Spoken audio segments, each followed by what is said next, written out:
The world of rallying is filled with adrenaline, high octane and sideways action. It's a place where many people dream of going, but only the brave venture and the really talented remain.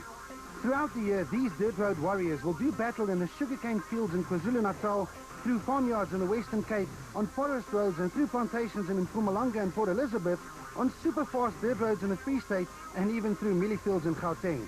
It's a battle against each other and the stopwatch.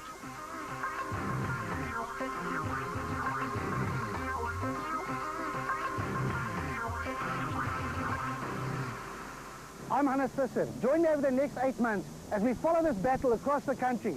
And it starts right here in KwaZulu-Natal, home soil of defending champion Jannie Hubby.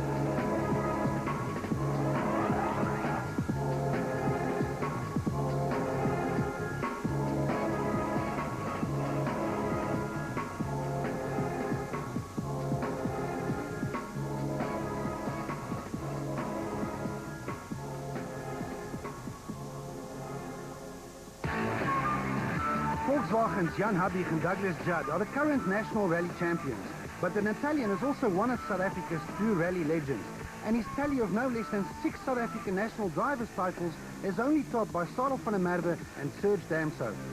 Habig is also as tough a competitor as they come, with a spectacular driving style that involves using the handbrake a lot to set the car up for the corners, making him a favourite with the passionate rally fans.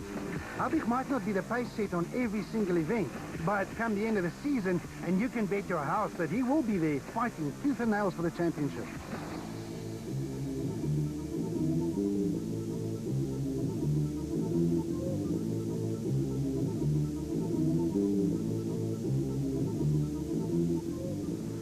From one champion to another, and we haven't even left the BP Ultimate Volkswagen camp yet. Over there is his teammate, Enzo Keen. Another crowd favourite and another former champion. After starting as a schoolboy in the 80s, the lengthy Capetonian's determination and dedication finally paid off when he lifted the overall crown at the end of the 2006 season. Turning 40 in 2008, Enzo is highly experienced with almost 2 decades of battles with everyone from Sarel van der Merwe, Johannes Grobler, Serge Damso, and of course teammate Jannie Hubby. But don't be fooled by the word teammate. Rallying is a team sport, yes, but when the gloves and the helmets are on, he'll have to defend his title today and the rest of the year. I think the fight is on. We're all fighting fit. The cars are all the same. Should be interesting. Well, you know, he's obviously entitled to his opinion, but you know, we'll always go out there and do our best, and you know, we expect it to be a fight. So yeah, we're ready for it. teammates, right. But it gets worse because the BP Ultimate camp is actually a threesome. Enter Pretoria driver Hergen Fekken, the best raw talent to grip a steering wheel since, well, teammates Habig and Keen. Fekken, at the age of 36, is still considered a relative youngster, but nearly 15 years of rallying and numerous lower-class championships means that he is finally a serious contender for overall championship honours. And we mean serious. With Fekken, it is all or nothing. If he doesn't win, he'll die trying. But will he realise that you don't have to win every rally to win the championship? I sort of realised it at the end of last year. It's very difficult because you're actually always trying to win the rally, and then you also have to keep the championship in mind. So it's actually two different aims, and to balance the two is quite difficult. And I think that's where the older guys have got the hang of it better than I do. Well, that's everyone at Volkswagen, and over here at Toyota, the big news is that for the first time in decades, they'll be without the legendary Serge Damso. Well, sort of.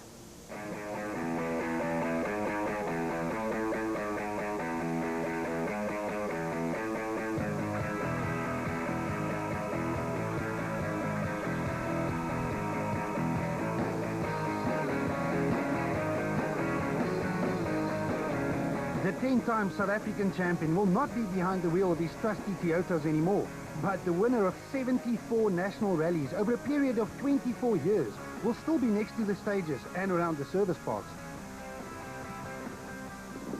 I think time was there to say, you know, enough is enough. Doing it so long, so I'm actually enjoying it too today. Thank you.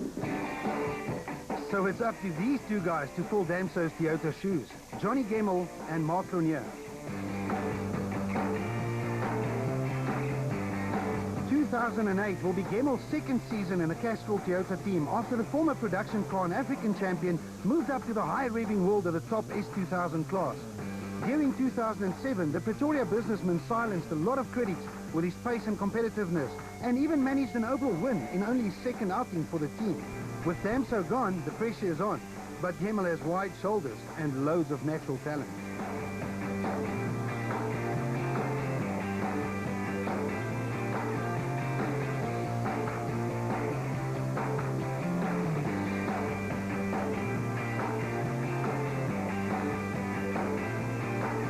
And so does Castrol Toyota teammate Mark Lanier. The former track racing star and world go-karting champion is still relatively new to the sport of special stage rallying, but already managed to notch up a number of class titles during his rapid rise to the top. 2008, however, will be his biggest challenge yet. Those are just the guys in the top factory teams, but they're not the only ones competing at this high level. This is Cape Townian Jean-Pierre Damso, or the son of Serge. JP also spearheads the strong team total and will hope for some top results during 2008. And he is a Damso after all. Hot on his heels will be John Williams in his Guma VW Polo. At just 23, Williams is by far the youngest driver in the top class, and that could only mean a bright future.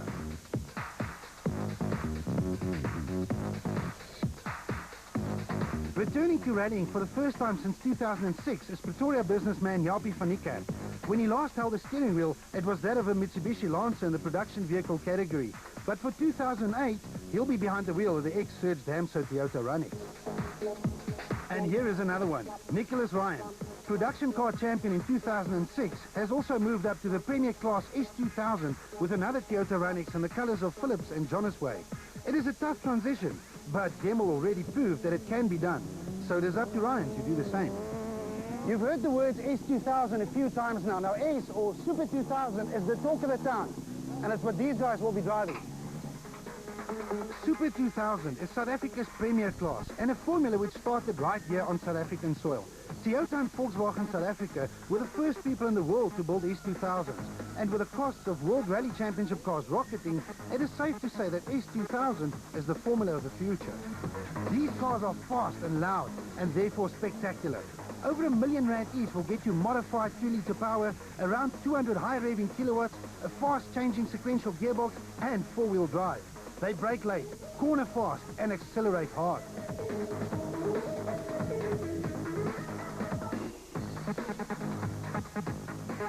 This is the most drivers we've had in the top class of South African rallying for decades, if not forever. And still, those guys are not the only ones capable of winning. The closest thing to a S2000 is a Class N4 Subaru Impreza or Mitsubishi Lancer. Although extensively modified, these 2-litre turbo and 4-wheel drive machines are essentially production cars based on the technologically advanced Scoobies and Lancers that you can buy at any dealership.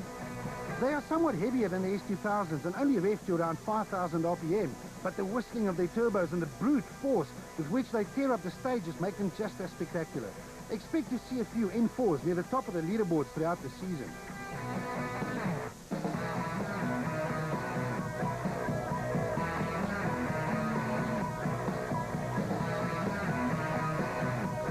This is Charles Wilkin, a multiple track racing and rally class champion. During 2007, Wilkin in his Sasol Konica Minolta Subaru was the pace setter for production cars, but a few accidents prevented him from winning another title. This year, however, Wilkin will be out to hunt the S2000 cars. And so will defending production car champion Visser Du Plessis. For 2008, Du Plessis acquired a new weapon, a brand new Subaru Impreza N14 from ProDrive in England. These are the same people that built Peter Solberg's World Rally Championship car, so this one will be fast. Tired of hearing about former champions? Well, here's another one. Fernando Rueda is also a former African rally champion, and will again fight it out with Wilken and Duplessis and his Team Total Mitsubishi Lancer Evo 9.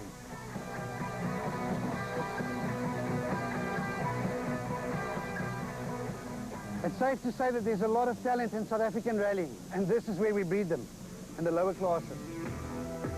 Next in line is the modified Class A7, the fastest two-wheel drive class. They look and sound almost the same as the S2000s, thanks to similar 2-litre engines and sequential gearboxes, but they lack a few kilowatts, and of course, the grip from 2 more wheels with drive. This class also takes the VW versus Toyota war into another arena. Watch out for Chris de Wit in the Team Total running, and the Volkswagen Polo, Gugu Zulu and Adrian Kraft in BP Ultimate and neck-to-neck colours respectively.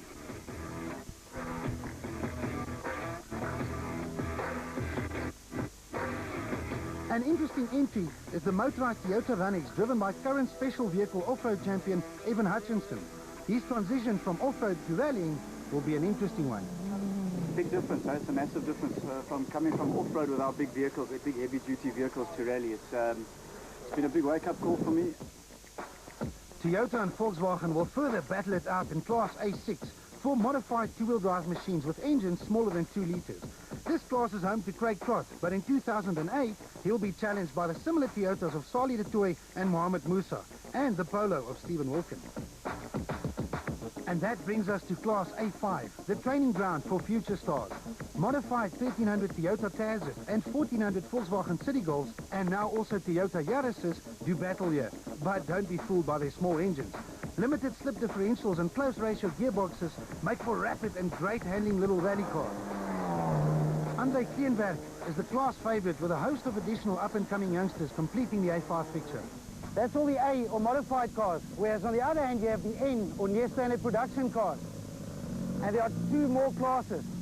Near standard means that they are based on the cars that you can buy at your local dealer, like this Ford Fiesta ST driven by former S2000 star Etienne Lawrence, and the string of Toyota Runnix RSIs. This class, or N3, received a massive boost this year from former S2000 star Etienne Lawrence. After years of driving Team Total Toyotas in the top classes, Etienne moved to the new Ford team for 2008. His presence in Class N3 is a temporary arrangement, as Ford is waiting for a new Fiesta S2000 that is currently being built and developed in the UK. Now that is great news, and welcome back, Ford. So now you know who they are and what they drive, and here's what they will be facing over the next 2 days.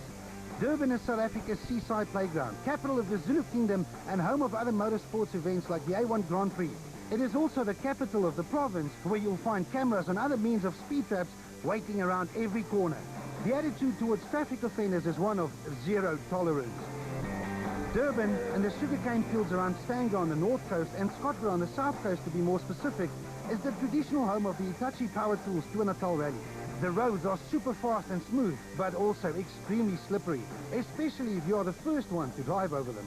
And that privilege belongs to none other than Hubby Khanjad. Well, you know, that's being part of our backyard. You know, obviously we grew up in this area, so we have a good sense of what goes on. But it's also dangerous, you know, sometimes you might forget what the road was doing 10 years ago. So, you know, being first on the road obviously is an issue, but I think it's not as bad as tomorrow. Stage of the 2008 Sasol South African Rally Championship. 19.2 kilometers of sugarcane-lined gravel roads, just off the N2 at the Stanger off-ramp north of Durban.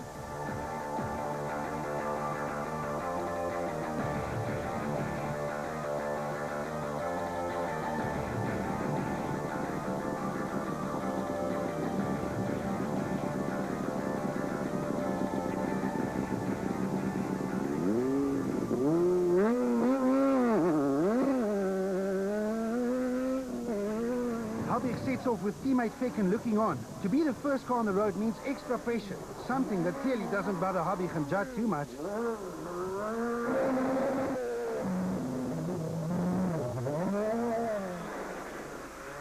Five, 4, 3, 2, 1, go. This is Fecken and Ari setting off on their adventure while Gemmel and Marsh gets ready.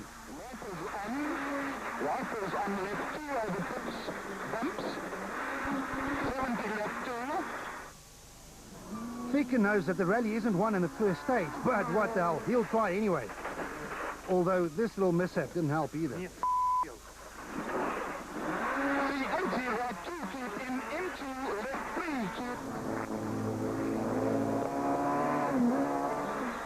channel and left 7, keep in tight.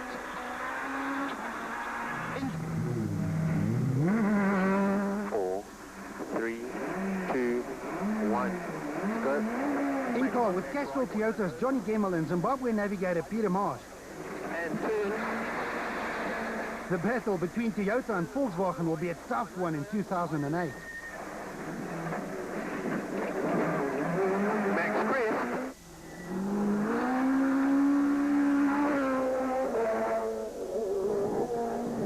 Yeah, road conditions is, you know, being first on the road, you've got to find the route.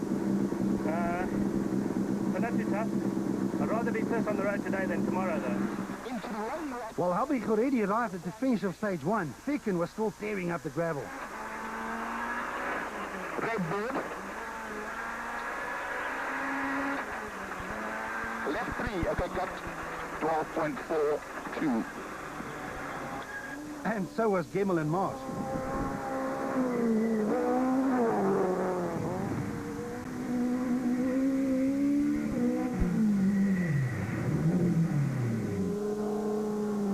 Back at the start, Toyota young gun Marc Tournier was getting ready to start his first full season behind the wheel of an S2000, while Nicholas Ryan was having problems finding the start. Well, I'm looking at the starting list now, and Tristan Duplessis, the defending N4 production car champion, was supposed to start, but that wasn't him. That was Nicholas Ryan. A parked rally car on the side of the road is never a good sign, and always means serious trouble. Well, rallying is character building, isn't it? We have teething problems, and it's a misfire that we picked up yesterday, and it's just continuing. So we made a decision. You know, we're going to first have to fix it. You know, you might damage the engine. It's 200,000 rand engine.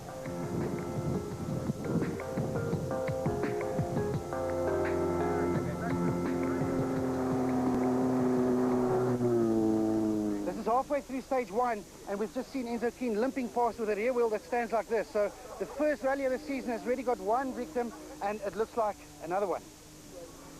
This is very valuable time being lost so early in the event, but it's not all over yet. Yeah, we went into a left-handed too fast. We started him on to hit the bank. Try and stop in the shade, yeah. Oh, look at that. Where's that Enzo? Yeah.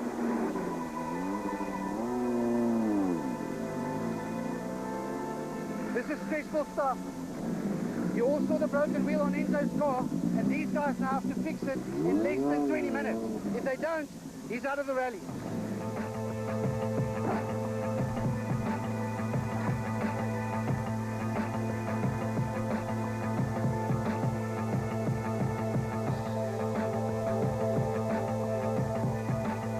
Well, the drivers can't win the rally on the first stage. They have to look after the cars. He hit the embankment very hard, and that's what he brings back. So it was a good car, but now it's not going to be a good car in the rally.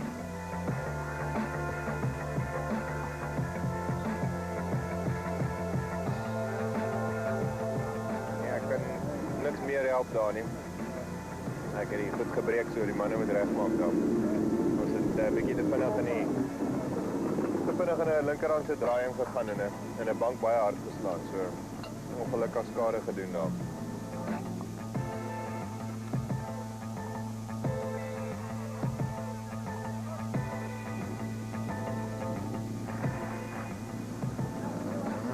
Okay, they've used more than 20 minutes, but they've miraculously managed to fix the car, and Enzo's heading out to the next stage.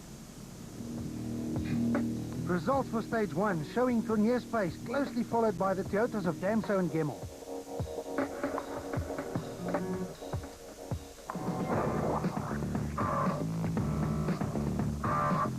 Stage 2 and 3 would be run consecutively without any service breaks in between. That's 18.2 kilometers for Langespreek and another 12.1 for Hazara.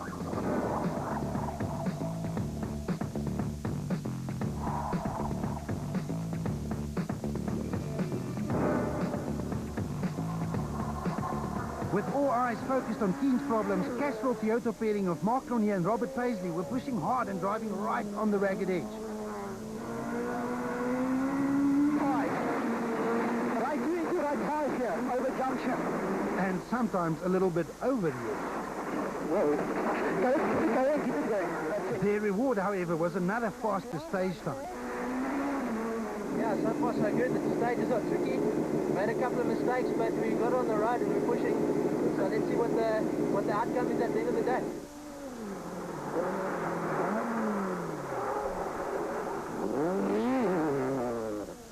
The team total Toyota Runnix of JP Damso and Cobus Prey wasn't too far behind, setting blistering stage times.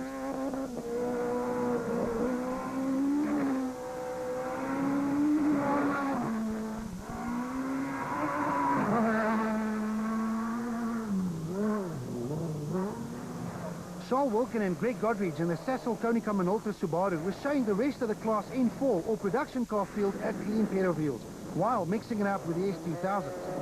Yeah, for these two stages we tried 2 or 5 tyres and it wasn't the right choice. It was too loose, so 105 would have been better. But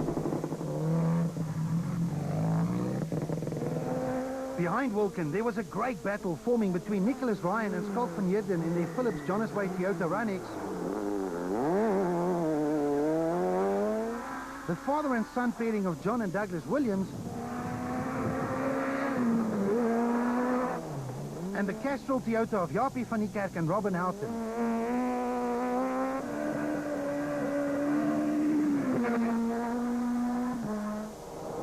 BP Volkswagen's Gugu Zulu and Carl Peskin moved up the ranks to the Rapid Class A7 for 2008, but the young driver experienced car trouble early on.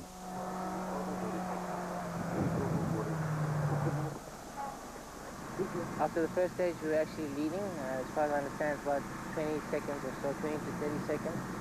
And when we were going to stage 2, the throttle got stuck after 500 meters or so. So we had a problem with that, and we managed to sort it out courtesy of certain people. This problem would strike again and end Zulu's first rally of the year. In case you were wondering just how dangerous rallying really is, here's more proof. This is the remains of Chase Atwell's Toyota Runnix after the emergency crew had to cut him and co-driver Gareth Dorr out of the car following a big roll on stage 1. Fortunately, both occupants escaped this incident without serious injury.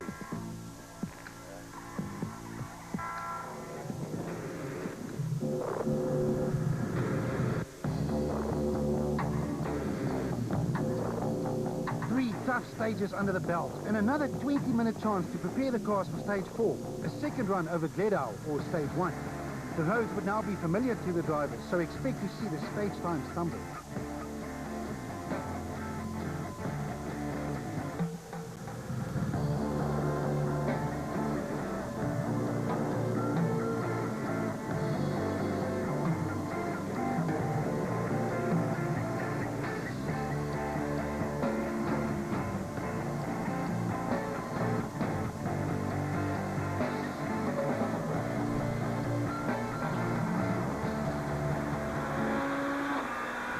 Long right 8, 100 into tunnel, rapids on.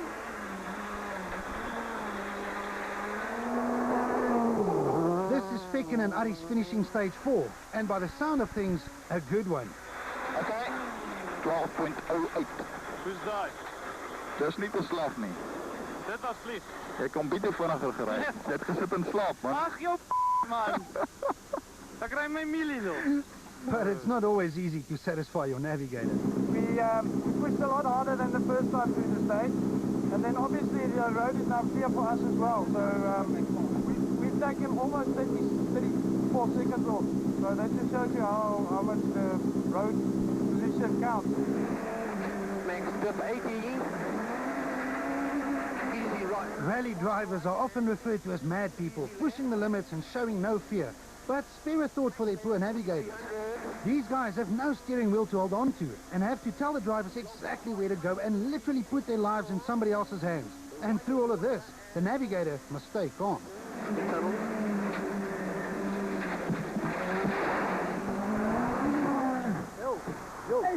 Go fired up. Tightens into tunnel. Watch temperature, tightens into tunnel and turn slow right. Careful. Turn slow right, 100. Watch the backs down, 100, max crest. Let's have a look at this again. The thick sugarcane wins this bout and turns the Runix over.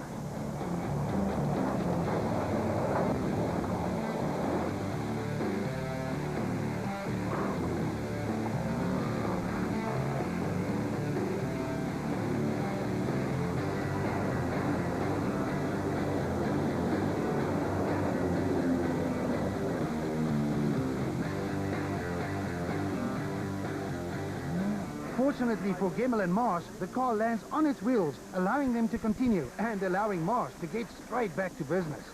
Okay, let's get go. Go fired up.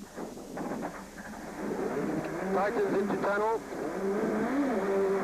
Watch temperature. Only problem is that a roll does damage a car, causing Gemmel to have his hands full while nursing the car to the end of the stage. Watch the right. And the medium left in. Over crest, turns slow left down, continues, and max left, crest, keep right there, easy jump down. Yeah, we just came around like an easy right and just a little bit too quick and caught the bank and turned over once in the sugarcane. While Gemmel was trying to solve his problem, the rest of the field still had the task of completing their day on all four wheels.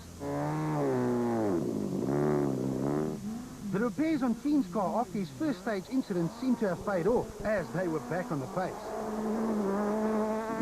We're back up to speed and the cars should fix the car 100%. I'm very proud of them. So we've lost a lot of time in stage one, but I think we're back on the pace. The pace in question here was still set by Mark Ronier. He was flying, winning 3 of the opening day's 4 stages. So we've had an excellent day. Cars performed faultlessly, and I really didn't expect the guys to be napping so early in the event.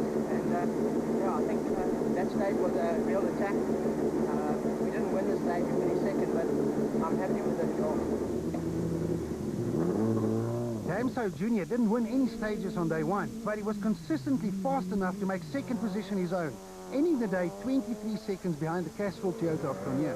Wilken and Godrich and the Subaru drove brilliantly to mix it up with the S2000s and ended the day in 5th position overall.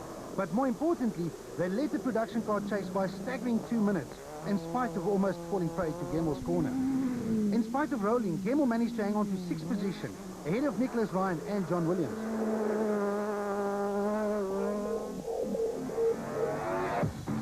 A frantic service session was about to start in the Castrol Toyota service park, while Gemmel had to explain to Toyota team boss Whammy Haddad what happened.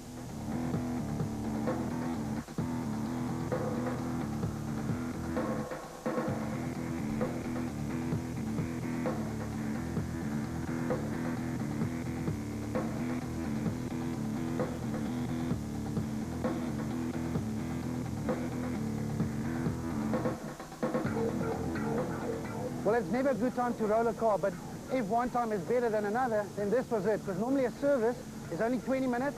This service is longer, it's 45 minutes, which should be enough time to get this car back on the road for tomorrow. In Class N4, it was Wilken all the way, followed by team totals Fernando Rueda and Gert Janssen van Rensburg and their Mitsubishi Lancer. Hein Latergan and Johan van der Merwe in a 4-wheel drive turbo diesel Golf rounded off the top 3 production cars. No, it wasn't good at all, no. We had an overshoot, we had a wrong slot, really not our best, no, certainly not. We've lost well over 2 minutes, just, we should never have lost. Anyway, we carry on tomorrow, it's a long day and I don't even know where we're lying, but at least we're here, you know? Nico Higgs and Menno Havelaar's Toyota Runix showed the way in Class A7, followed by the Polo of Thien Joubert and Henny Boertes. Former Northern Regions champion Michael Otto and co-driver Sipho Mshlanga made their national debut in Natal and finished the day in 3rd. Class A6 was an all-Toyota affair with Tanin businessman Mohammed Musa and Grant Martin and a team total Toyota Corolla leading teammates Craig Trott and Tony Ball by 21 seconds. Another team total Toyota driven by Sali and Armand de Toey completed A6 at the end of day 1.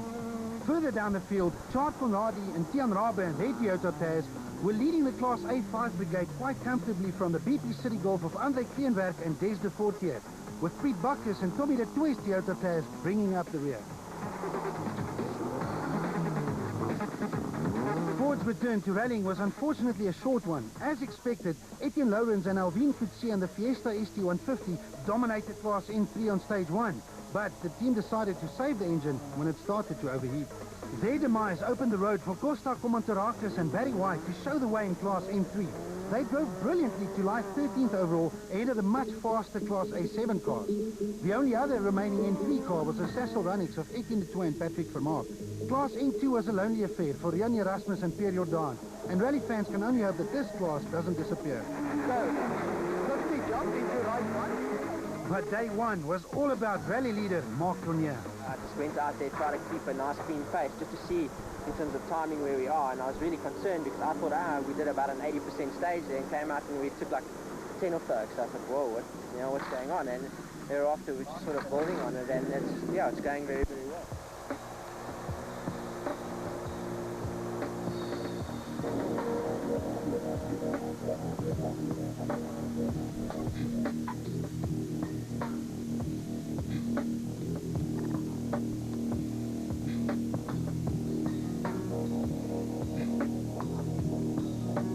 After a blistering day, it was time to pack up and go home, only to do it all over again on day 2.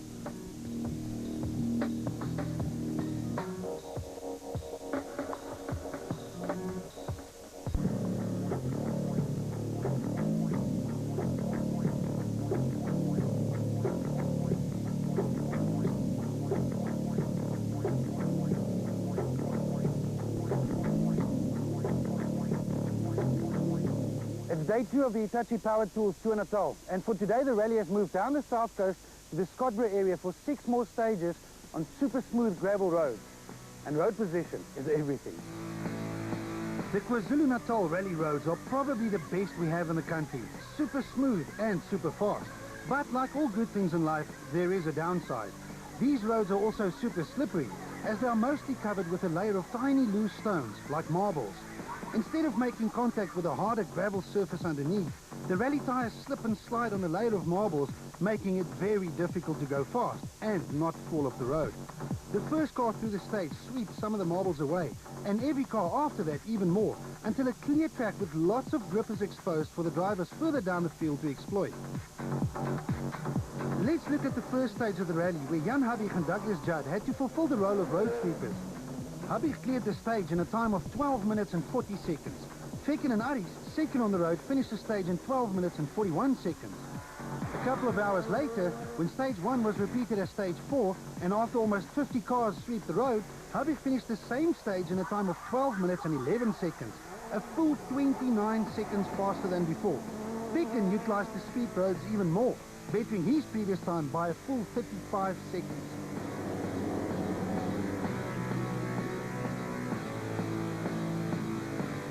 Day 1 of the Hitachi Powered Tools Tour Natal was therefore a sprint race, as the top 8 drivers get to choose where they want to start day 2. Marc Cronje and JP Damso made the best of their road positions on day 1 and blitzed the field to lead the way. The leader at the end of day 1 gets first pick, and it was no surprise that Cronje put himself in the best position so that the roads would be swept for him, from where he could launch another onslaught on day 2, followed by Damso, Fekken, Habig, Wilken, Ryan and Gemmel. This left John Williams with whatever was left open, and to no one's surprise, that meant sweeping the road on day 2. Well, I think, a lot of guys were asking, is that the best place to be for Saturday? But I think if the first 7 guys didn't choose first on the road, that pretty much explains that it's not the place to be on Saturday. This is what the drivers will be facing on day 2. 3 smooth but extremely slippery stages around the Scottsboro area on the south coast. Stages 5, 6 and 7 will be repeated as stages 8, 9 and 10 for 122 kilometers of special stage action.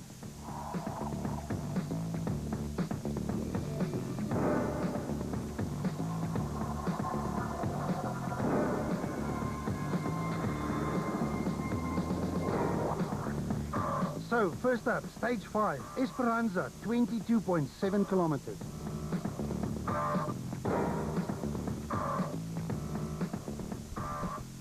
To be first on the road is not where Williams wanted to be, but it's all part of the young Cape Townians' learning curve.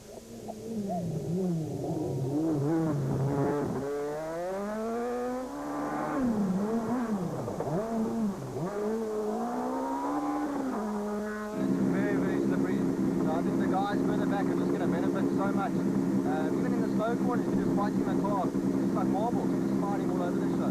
So it's worked hard in there, but it was good.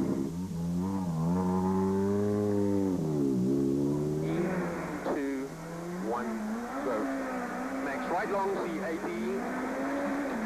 Gemmell and Marsh were next and also found the conditions to be slippery. Their time of 16 minutes 26 seconds was well off the stage-winning pace. Nicholas Ryan and Skalk van Heerden took 3 seconds longer than the Williams combination, but finished the stage safely nonetheless. As soon as you go to the racing line, you're everywhere. You've got to brake a little bit earlier also. You don't know when the braking point can be or how far you can get the car to stop. Then came Wilkin and Godridge in the N4 Subaru. After mixing it with the S2000s on day one, Wilkin was determined to move up the leaderboard. But at this sort of pace, things can go horribly wrong very quickly.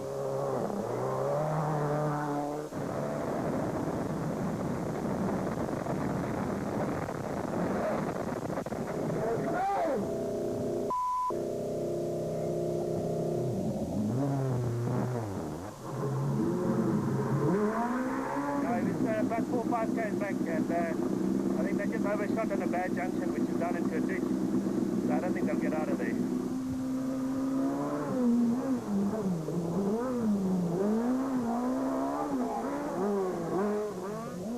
It was obviously a slippery corner, as Fecken was about to find out.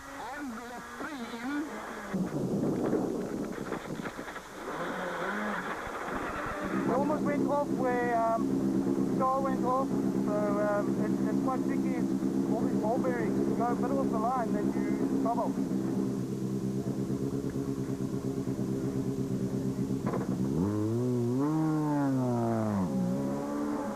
Wilkin wasn't the only victim of stage 5. The Hitachi Power Tools Tour Natal was about to claim another victim, but this time, the rally leader.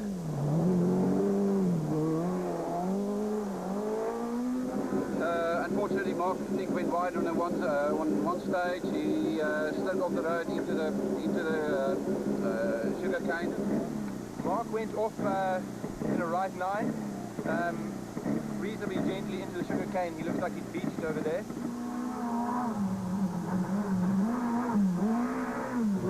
One man's pain, however, is another man's gain, with Enzo Keen the beneficiary. Very slippery. We passed a couple of wrecks next to the road, so we're gaining positions by other people's problems. And we need that today. The cane just swallowed us, and the car was sort of half on the road, but we were beached and we weren't going anywhere, so we're out of the event.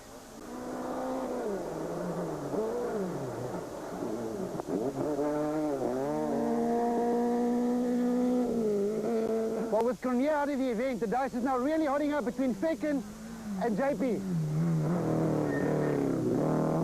But that sounds like a very sick S2000 engine.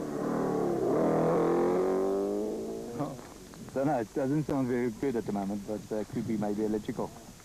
Picked up a misfire like 5 k's in the stage, and it's not the misfire that's there all the time, and it's, yeah, to find it's going to be a problem now.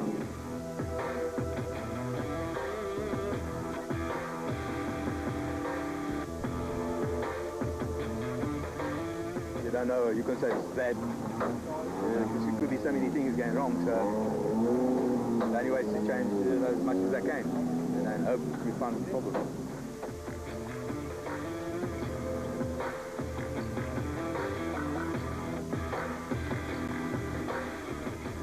We thought it was electrical, but I think it's more engine.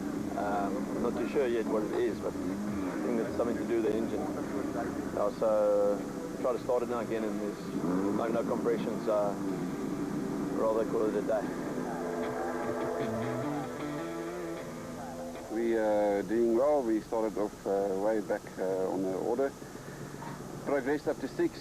Every stage we get better and better, and looking forward to the rest of the stages.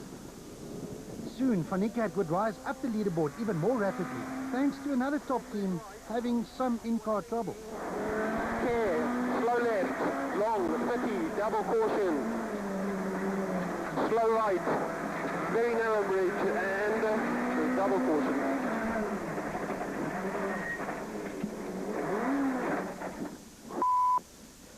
Bit late there, man. Start.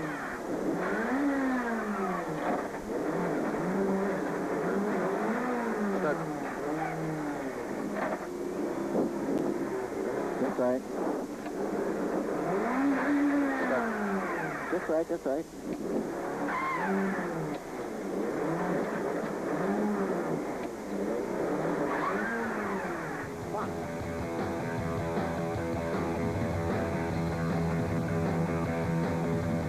Yeah, Johnny unfortunately went off. The only guy I saw marks there, but I didn't see who was off as well. But it was going all right. With Cronje, Damso, Wilken and now also Gemmel all out of the equation, and halfway through the final day, the situation was looking good for the Volkswagen cab. Tekken was comfortably in the lead, followed by teammate Habib.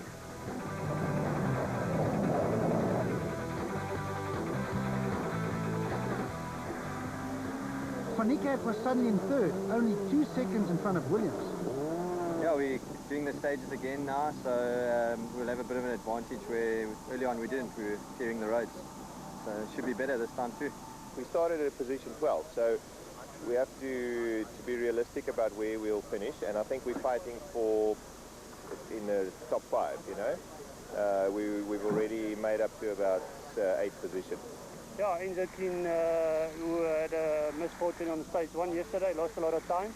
But today we managed to fix up the car quite nicely, and he's just done a 45-second closing the gap on Jaapie van Niekerk, and yeah, we're holding thumbs that he can keep on doing winning stages like this, and it's going quite well. So maybe Enzo can still slot into a 3rd or a 4th position, which would be very nice for the team. Enzo Keen, after his troubles on day 1, was catching up fast and setting his sights on a top 3 finish. He was now only 9 seconds behind 3rd place Jaapie van Niekerk.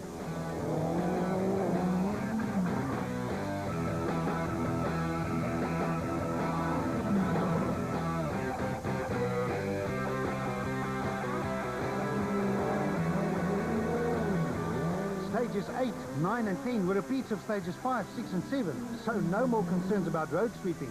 It was now a straight dice.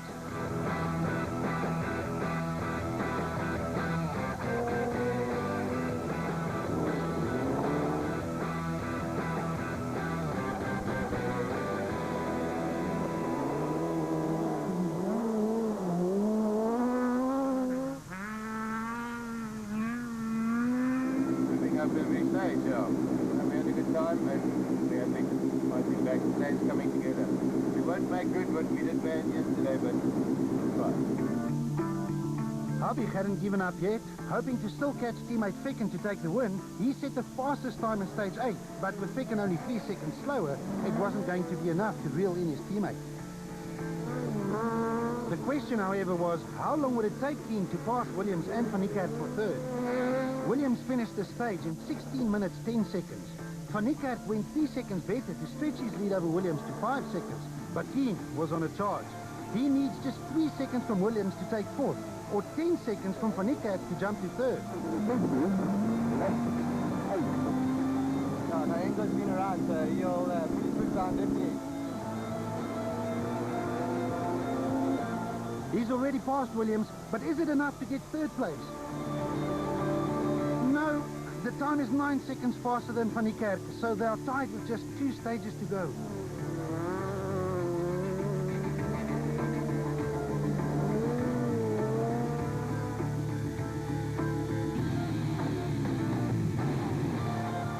Van Niekerk is driving hard, but can he keep a charging Keen at bay?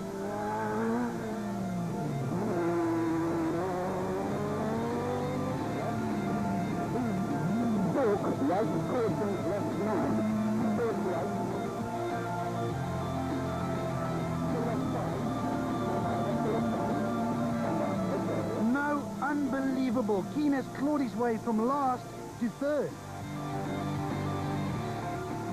Yeah, come from last to 3rd.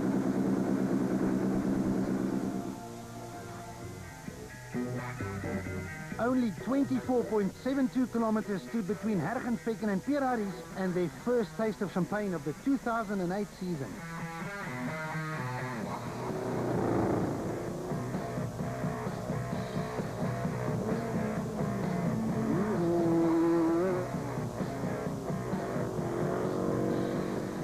This looks like big drama right at the end of the rally, because this is the last stage of the day, and that was the rally leader Hergen second with a very sick-sounding car.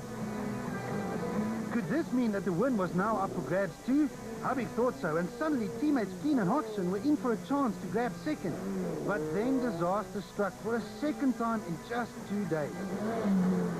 Keen's Polo's engine finally cried enough, and his charge through the field came to absolutely nothing.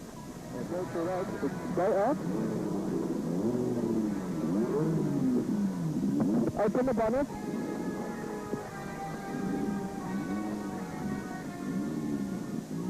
Yesterday, during stage 1, you heard Fisher Duplessis say the words that rallying is character building.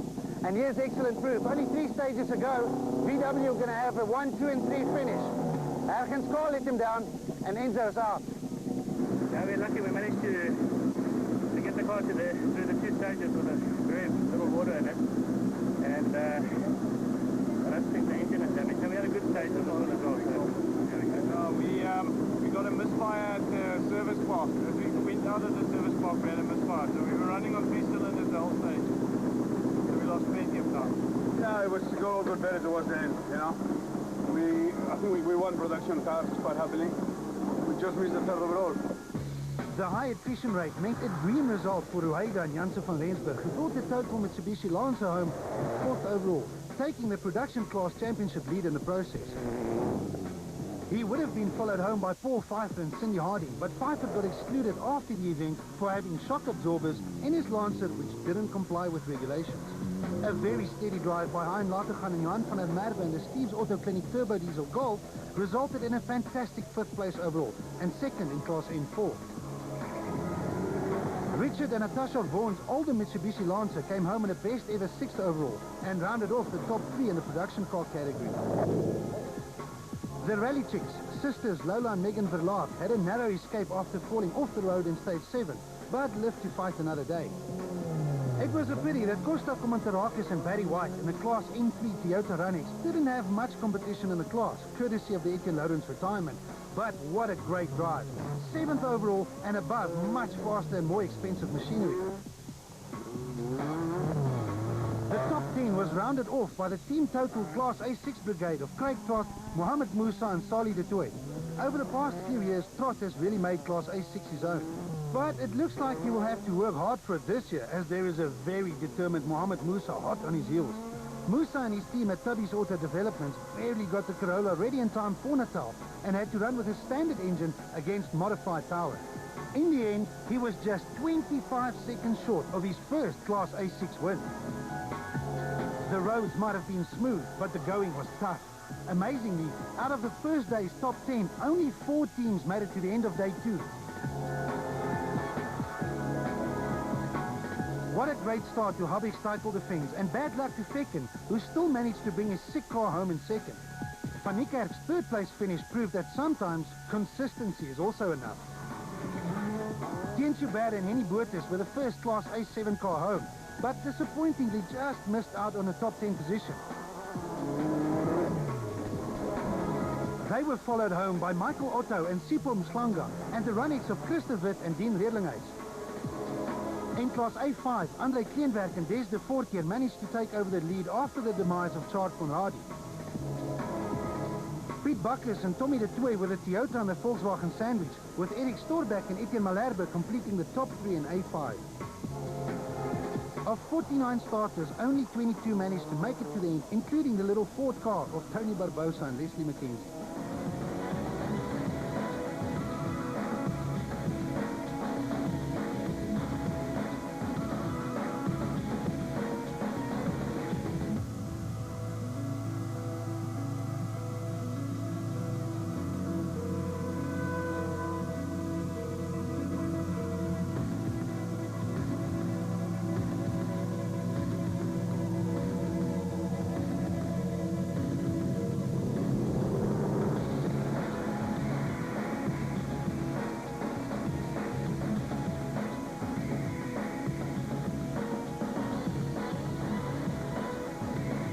The Sasol South African Rally Championship is now well underway, with round 1 a thing of the past, but 7 action-packed rallies remain. Next up, on the 4th and 5th of April, is the Toyota Dealer Cape Rally. The stages in the Caledon and Bredasdorp areas are extremely fast, allowing most of the cars to reach their top speeds of around 200 kilometers an hour. And that on bumpy gravel roads lined with thousands of fanatical rally fans. See you in Cape Town.